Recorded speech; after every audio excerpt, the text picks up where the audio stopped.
जंजवार के सभी दर्शकों को मेरा नमस्कार। मैं हूं प्रेमा नेगी। आज हम बात करेंगे जन स्वास्थ्य चिकित्सक डॉक्टर ए.के. अरुण से। कोरोना महामारी के बीच उन्होंने बहुत से कोरोना पेशेंट का इलाज किया है। इस बीच जब कोरोना एक तबाही की तरह फैली हुई है, वैसे में बचाव कैसे हो, ऐसे तमाम सवाल जंजवार के पास पहुंच रहे हैं। इन्हीं सवालों को लेकर हम डॉक्टर ए.के. अरुण से बात करेंगे। उससे पहले हम जानेंगे उनसे कि कोरोना का नया स्ट्रेन है क्या। जंजवार के सभी दर्शकों को मेरा नमस्कार और मेरी शुभकामनाएं, क्योंकि ये जो नया स्ट्रेन है कोरोना वायरस संक्रमण का, ये थोड़ा जानलेवा है। और इसकी खासियत ये है कि पूरी दुनिया में 3 तरह के स्ट्रेन बहुत ही चर्चित हैं। वो है, पहला तो स्ट्रेन साउथ अफ्रीका का है, वहाँ पर जो कोरोना वायरस संक्रमण हुआ और उसमें जो वायरस ने अपना स्ट्रेन बनाया। दूसरा अमेरिका का है और तीसरा स्ट्रेन ब्राज़ील का है। ये 3 स्ट्रेन जो हैं, तीनों बहुत ही घातक किस्म के स्ट्रेन माने जाते हैं, बहुत ही खतरनाक किस्म के स्ट्रेन माने जाते हैं। और इन तीनों स्ट्रेन का मिला जुला रूप अभी भारत में देखने को मिल रहा है। हालांकि बहुत गहरा अध्ययन अभी इस पर नहीं हुआ है, वैज्ञानिक इस पर शोध में लगे हुए हैं, लेकिन इसको भारतीय स्ट्रेन कहा जा रहा है। आप समझेंगे कि अंतर्राष्ट्रीय स्तर पर इस स्ट्रेन की वजह से अपने देश या अपने भारत शब्द की बदनामी भी हो रही है। तो ये जो स्ट्रेन है ये घातक है।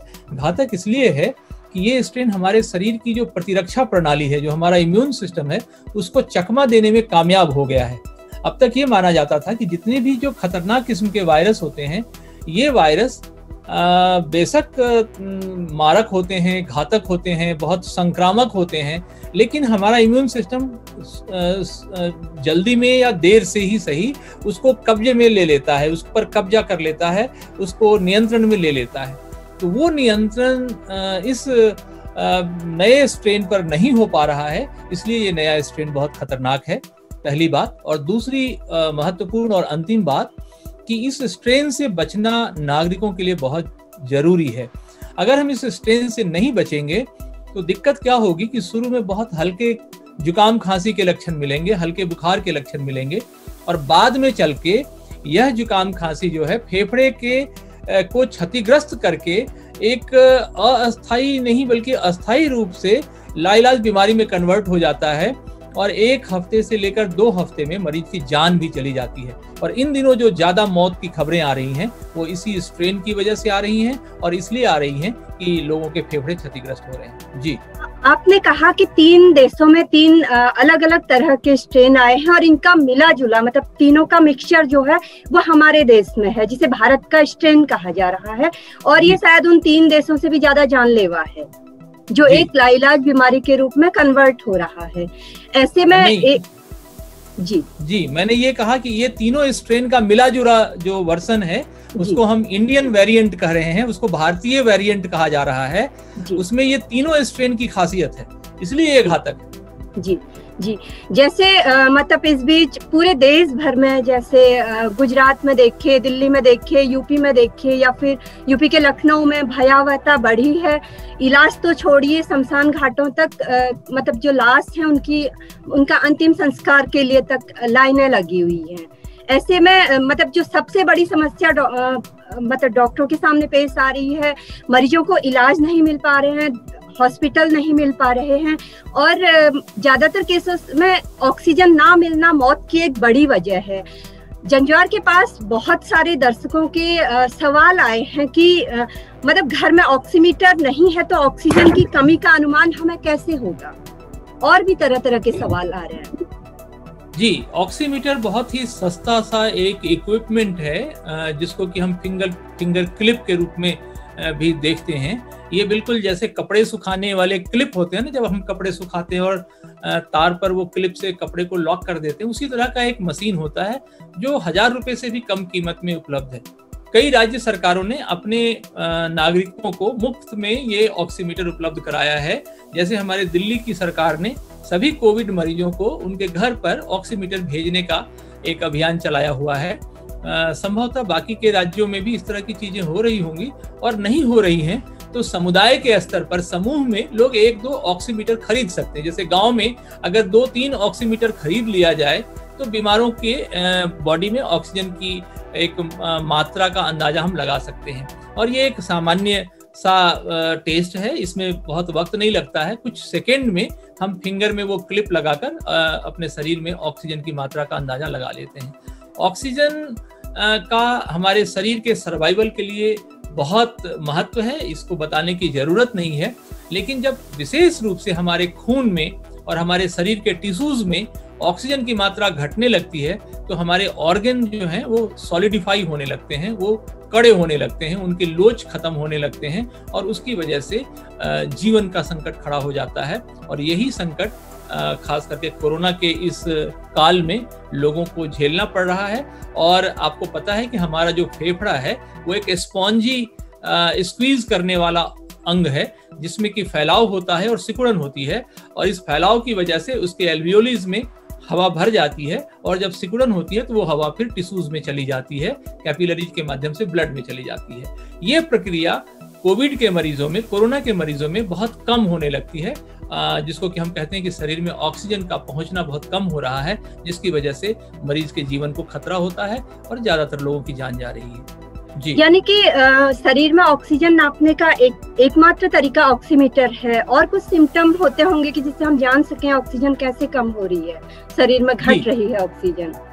ये बहुत सामान्य सी एक प्रक्रिया है। आप अगर अपने सामान्य रूप से सांस लेने की पूरी गिनती करें, जैसे मान लीजिए कि आपने इनहेल किया, हमने जैसे गहरी सांस ली और लेकर आप गिनती गिनिए अंदर मन ही मन, 1 2 3, आप देखिए कि आप कितनी देर तक उस सांस को रोक पा रहे हैं। अगर आपके सांस रोकने की क्षमता जो है 10 से 15 सेकेंड है तो इसका मतलब कि आप सामान्य हैं। सामान्य है मतलब सामान्य में सबसे निचले दर्जे के हैं। अगर आपकी क्षमता 15 से 20 सेकेंड की है तो मध्य दर्जे के हैं, और अगर आपकी क्षमता 20 से 25 या 30 सेकेंड तक है सांस को रोकने की क्षमता, तो आप एक औसत सामान्य स्वस्थ व्यक्ति हैं। अगर आपकी क्षमता 30 सेकेंड से भी ज्यादा है तो आप बहुत ही अच्छे स्वस्थ व्यक्ति हैं। और यही अपने सांस लेने की, सांस को रोकने की क्षमता को बनाए रखना आपके सेहत के लिए बहुत जरूरी है, जो नियमित प्राणायाम करके हम अपने शरीर के सांस लेने की या बॉडी में ऑक्सीजन को ज्यादा देर तक रिटेन करने की क्षमता को खास करके प्राणायाम की विधि से बढ़ा सकते हैं। जी जी। जैसे सर दिल्ली से राहुल प्रियदर्शी पूछते हैं कि मतलब हॉस्पिटल में सिलेंडर नहीं मिल पा रहे हैं और ऑक्सीजन लगातार बॉडी में घट रहा हो, तो इसके पारंपरिक उपाय क्या है? हम कैसे ऑक्सीजन लेवल अप करें? देखिए, हमारे पास 2 तरीके हैं। एक तो जब आपका शरीर सामान्य रूप से स्वस्थ है तो आप अपने शरीर की क्षमता बढ़ाएं। शरीर की क्षमता को बढ़ाने के लिए प्राणायाम, योग की एक बहुत ही, जिसको सूक्ष्म क्रिया कहते हैं, योग प्राकृतिक चिकित्सा और योग की भाषा में सूक्ष्म क्रिया मतलब उसमें शरीर के अंगों को हिलाना डुलाना नहीं है, सिर्फ श्वास लेने के तौर तरीके से ही प्राणायाम बनता है। तो उस प्राणायाम से आपके फेफड़े की क्षमता बढ़ जाती है, और अगर आपके फेफड़े के अंदर के मांसपेशियों की क्षमता बहुत अच्छी है तो आपको खास करके ब्रीदिंग तकलीफ होने में वक्त लगेगा, यानी कि आप ज्यादा देर तक टिक सकते हैं, पहली बात। दूसरी बात, संभवतः आपके जो दर्शक हैं उनके सवाल का जो आशय है वो ये कि जब व्यक्ति वेंटिलेटर पर जाने की स्थिति में है या अस्पताल में है और उसको ऑक्सीजन की मिलने में दिक्कत हो रही है, तो देखिए ये तो आपात स्थिति है। इस समय तो हमें तत्काल ऑक्सीजन उपलब्ध कराना ही होगा, क्योंकि फेफड़े के मांसपेशियों में बहुत कड़ापन आ जाता है, बहुत विकृति आ जाती है, जिसकी वजह से तत्काल ऑक्सीजन चाहिए। और आप समझ सकते हैं, हमारे सभी दर्शक समझ सकते हैं कि श्वास लेने की प्रक्रिया में 2-3 मिनट बहुत होता है। अगर हम 2-3 मिनट के अंदर हवा या ऑक्सीजन नहीं पहुंचा पाए तो आदमी की मौत हो सकती है। इसलिए वहां पर तो ये फॉर्मूला काम नहीं करेगा।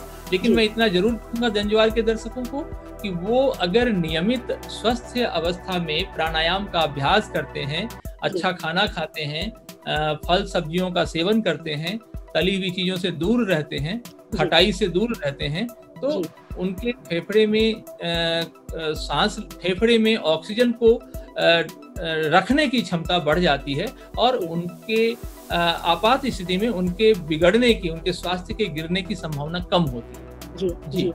जैसे ये रीता पूछती हैं, रीता कहती है मुझे शुरुआती सिम्टम जो है वो कोविड के लग रहे हैं, सांस लेने में दिक्कत हो रही है, मतलब मेरी हालत ये नहीं है कि मैं ऑक्सीमीटर भी खरीद पाऊँ, और शहर के पास में यानी कि मेरे घर के पास जो सरकारी अस्पताल है वहाँ अच्छे लोगों को इलाज नहीं मिल पा रहा है, तो मतलब मुझे मिलना नामुमकिन है। डॉक्टर पेशेंट्स को हाथ नहीं लगा पा रहे, मैं क्या करूँ? देखिए, एक छोटी सी विधि है जिसको कि हम घर में कोई भी शहर या गांव में कहीं भी हम इसका प्रयोग कर सकते हैं। जैसे गुनगुने पानी में 1 कप गुनगुने पानी में आप 2 से 4 चम्मच ग्लूकोज मिला लें। ग्लूकोज उपलब्ध है, अगर ग्लूकोज नहीं मिल पा रहा है, गांव-गांव में ग्लूकोज मिलता है, अगर नहीं मिल पा रहा तो आप चीनी को पीस लें, चीनी का पाउडर बना लें और उसको 4 चम्मच 1 कप पानी में मिलाकर उसको मुंह में रखकर कुल्ला करें, मुंह में रखकर होल्ड करें और काफी देर तक, जब तक आप सांस रोक सकते हैं तब तक उसको होल्ड करें और फिर धीरे धीरे उसी पानी को अंदर गले के नीचे जाने दें, रिसने दें। ये प्रयोग आप मुंह में करके देखें। आपके जो सांस फूलने की स्थिति है, जिस समय आपका सांस फूल रहा हो और आपको ऐसा लग रहा हो कि अब सफोकेशन हो रहा है, उसमें आपको 25 से 30% तक आराम मिल सकता है। तो ये एक सामान्य सी प्रक्रिया है कि गुनगुने पानी में ग्लूकोज घोलकर उसको मुंह में रखना और थोड़ी देर घुलाना और बहुत धीरे धीरे उसके बूंद बूंद अंदर गले में उतरने दीजिए। तो उससे आपके बॉडी में खास करके जो सफोकेशन की आपको फीलिंग हो रही है उसमें काफी सुधार हो सकता है। दूसरी बात कि मुंह में हवा भर लीजिए। मुंह में हवा भरकर उसको अंदर की तरफ छोड़िए। जैसे बैलून, गुब्बारे हम फुलाते हैं ना, तो उसमें हम गुब्बारे में हवा फेंकते हैं, इसमें मुंह में बाहर से हवा खींचिए ऐसा करके और हवा खींच के उसको अंदर जाने दीजिए। उससे आप देखेंगे कि आपके फेफड़े में जो सफोकेशन हो रहा था, आपके फेफड़े में जो तनाव आ रहा था, आपको घबराहट महसूस हो रही थी, उसमें आपको आराम मिलेगा। और तीसरा प्रयोग है दीर्घ श्वास क्रिया, यानी कि आप देर तक सांस खींचिए, बहुत देर तक गहरी सांस खींचिए, जैसे ऐसा करके खींचिए और उसके बाद होल्ड कीजिए और फिर धीरे से अंदर की कार्बन डाइऑक्साइड बाहर निकाल दीजिए। तो एक नॉस्ट्रिल से खींचिए, गहराई से खींचिए, बहुत गहराई से, जितना अंदर ले जा सकते हैं हवा को जाने दीजिए, डायफ्राम तक पहुंचने दीजिए, यानी कि फेफड़े से नीचे की जो झिल्ली होती है वहां तक जाने दीजिए और उसके बाद फिर आप उसको होल्ड कीजिए और फिर बाहर निकालिए। इससे आप देखेंगे कि आपका जो सांस फूल रहा था उसमें काफी सामान्य शिथिलीकरण, वो शिथिल हो जाएगा और आप अच्छा महसूस करने लगेंगे। सर, एक लखनऊ से विजय पूछते हैं कि कोविड के शुरुआती सिम्टम हम कैसे पहचानें और अगर ये हो तो हम मतलब प्राथमिक उपचार क्या लें जिससे घर पे ही ठीक हो पाए हम? देखिए, ये बहुत अच्छा सवाल है और मुझे लगता है कि हमें सभी दर्शकों को ये बात समझा देना चाहिए और उनको समझ लेना चाहिए। देखिए, जब पैनिक की स्थिति होती है तो हर छोटी सी बात के लिए लोग बड़े अस्पताल पहुंच जाते हैं और बड़े अस्पताल में जो गंभीर मरीज हैं उनको पहुंचना चाहिए, लेकिन वहां पर सामान्य सिम्टम के भी लोग अगर पहुंचने लग जाएं तो जो गंभीर मरीजों का इलाज है वो प्रभावित होता है।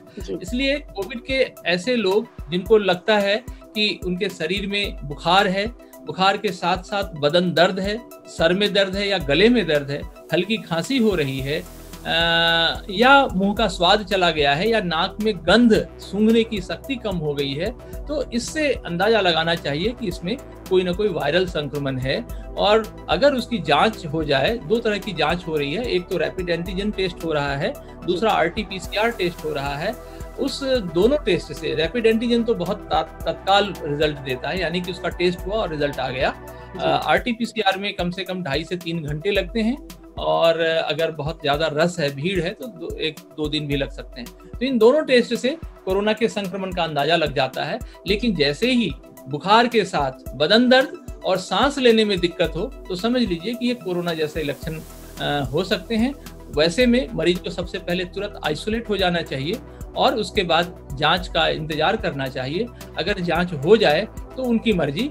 आजकल तो कई राज्यों में सरकारों ने ये व्यवस्था की है कि आप होम क्वारंटाइन रह के ही अपनी बीमारी को ठीक कर सकते हैं। आमतौर पर कोरोना का संक्रमण 7 से 14 दिनों तक आपके शरीर में रहता है। इतने दिनों तक अगर आप अपने मकान के एक कमरे में अपने आप को कन्फाइन कर लें और सुरक्षित रहें, मुंह को ढककर रखें, हाथ धोते रहें और घर के ही लोगों से ना मिलें और बातचीत करना बहुत जरूरी हो तो कम से कम 2 मीटर का फासला रखें। इतनी एहतियात अगर आप बरतेंगे तो निश्चित रूप से आप घर में ही कोरोना के संक्रमण से ठीक हो जाएंगे। आपको इमरजेंसी की स्थिति नहीं आएगी और आपको महंगे खर्च पर बड़े अस्पताल में अपनी जान को जोखिम में डालकर इलाज कराने के लिए नहीं जाना पड़ेगा। जी सर, ये पहली बार जो कोरोना हुआ था उससे डिफरेंट इस बार बुखार क्या बहुत लंबा खिंच रहा है? जी, ये एक नया पैटर्न है। कोरोना के मामले में वैज्ञानिक इस बात को महसूस कर रहे हैं कि कोरोना के बहुत सारे लक्षण बिल्कुल नए पैटर्न के रूप में आ रहे हैं। इसमें से कुछ भी, चूंकि ये रोग ही नया है, तकरीबन 100 साल पहले जो स्पेनिश फ्लू आया था वो फ्लू बहुत ही खतरनाक था और करोड़ों की संख्या में दुनिया भर में लोगों की जान गई थी। कहा जाता है कि 5 से 7 करोड़ लोग मारे गए थे। इस बार का जो कोरोना संक्रमण है वो भी लगभग ऐसा ही है। और अब जो नया स्ट्रेन है, जिसका जो दूसरा वेव है, दूसरे स्ट्रेन में लंबा बुखार और ज़्यादा बुखार, यानी कि 2, 3, 4 तक बुखार जा रहा है और वो हफ्ते हफ्ते तक रह रहा है। तो इसलिए मरीज को घबराना नहीं चाहिए। उनको कोशिश करनी चाहिए कि शरीर में पानी की कमी नहीं हो। उसके लिए हमने बताया कि गुनगुने पानी में वो ग्लूकोज मिलाकर लें या शिकंजी लें या ORS लेते रहें, फलों के जूस लेते रहें, हल्का सुपाच्य खाना खाएं, गर्म खाना खाएं, ठंडी चीजें और खट्टी चीजें बिल्कुल ना लें। मुझे लगता है कि इतनी एहतियात से तकरीबन 50 से 60% लोगों को फायदा होगा और वो संक्रमण की गंभीर स्थिति में पहुंचने से बच जाए। शुगर और BP के मरीज क्या करें ऐसे में, क्योंकि बहुत ज्यादा मीठा वो खा भी नहीं सकते हैं? जी, शुगर और BP के मरीज, हाँ, खास करके जो शुगर के मरीज हैं, यानी कि जो डायबिटिक पेशेंट्स हैं, उनको मौसमी का जूस, संतरे का जूस, नींबू का जूस या नारियल पानी का जूस आप दे सकते हैं या मिक्स वेजिटेबल जूस दे सकते हैं।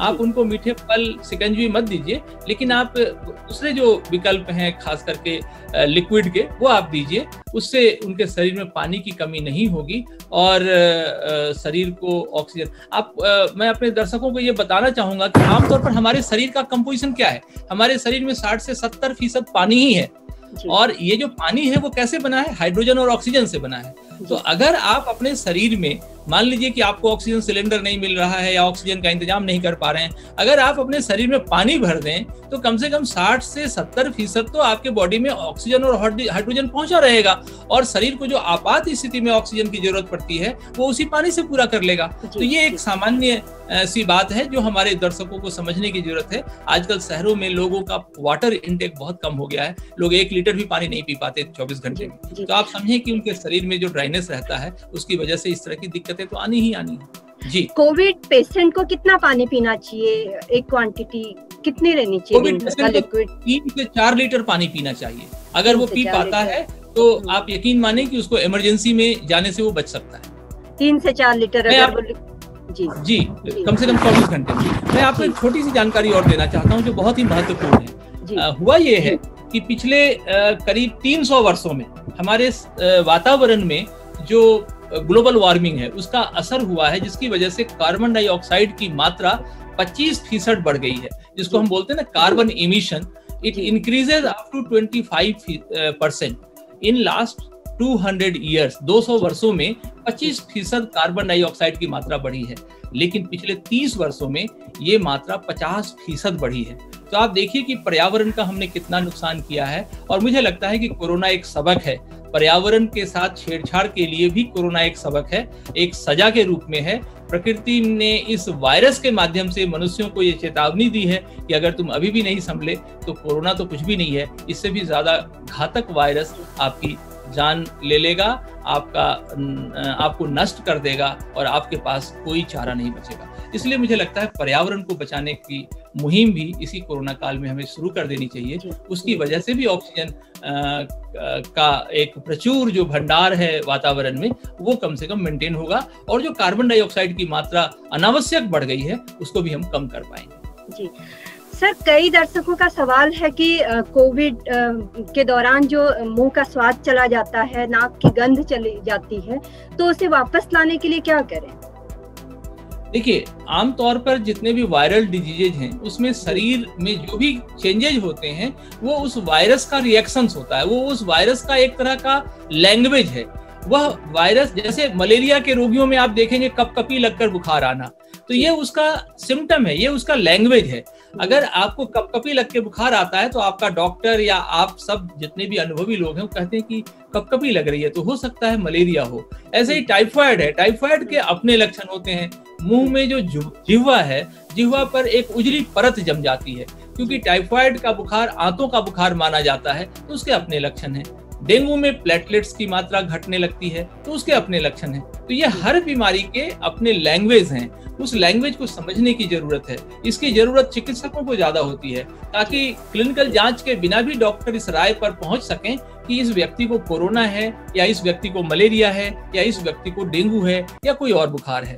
तो इन लक्षणों को समझकर तुरंत हम उसका उपचार शुरू कर देते हैं, मरीजों को एहतियात बता देते हैं कि वो उस परहेज को करे, और उसके बाद हम कोशिश करते हैं कि बहुत कम समय में मरीज की रिकवरी हो जाए। और अगर मरीज कोऑपरेट करता है, डॉक्टर ने अगर ठीक से समय पर बीमारी की पहचान कर ली हो, तो मुझे लगता है कि निर्धारित समय सीमा में बीमारी कंट्रोल हो जाती है और मरीज को बचाया जा सकता है। सर, इस बार जवानों और बच्चों पर कोविड का बहुत असर है, खासकर बच्चों के लिए क्या इसमें बचाव हो?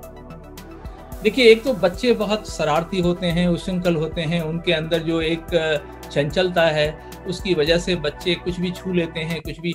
अब उनको ये नहीं पता कि कोरोना का जो संक्रमण है वो ड्रॉपलेट इन्फेक्शन है, यानी कि कहीं भी किसी के मुंह में एक ऐसे व्यक्ति जिसको कोरोना हुआ है, उसके मुंह का लार दूसरे व्यक्ति को संक्रमित कर देता है।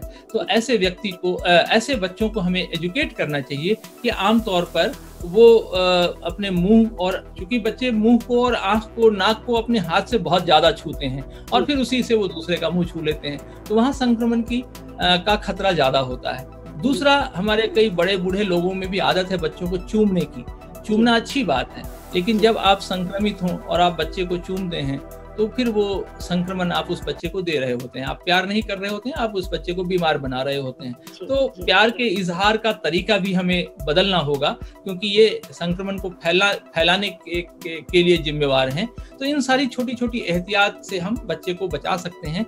बच्चों के मामले में एक बहुत जरूरी एहतियात कि हर माता पिता को अपने बच्चे को नियमित पानी की मात्रा बढ़ा देना चाहिए। बच्चे पानी कम पीते हैं, तो जैसे ही घर में आए उसको एक गिलास पानी या तो आप शरबत बनाकर दे दीजिए, या फिर ग्लूकोज के साथ दे दीजिए, या उसका जो फेवरेट, जो भी उसका पसंदीदा फ्लेवर है उसके साथ मिलाकर दे दीजिए। किसी तरह से बच्चे के पेट में तरल से तरल पौष्टिक ड्रिंक भेजिए, ताकि उसके बॉडी की इम्यूनिटी बनी रहे और वो इस तरह के तमाम संक्रमणों से उनका शरीर लड़ता रहे। जी सर, एक है मनीषा, वो पूछती है कि मैं प्रेग्नेंट हूँ, क्या कोविड का असर मुझ पे ज्यादा होगा, या मुझ जैसी महिलाओं पे कोविड होने के चांसेस ज्यादा हैं गर्भवती महिलाओं के लिए?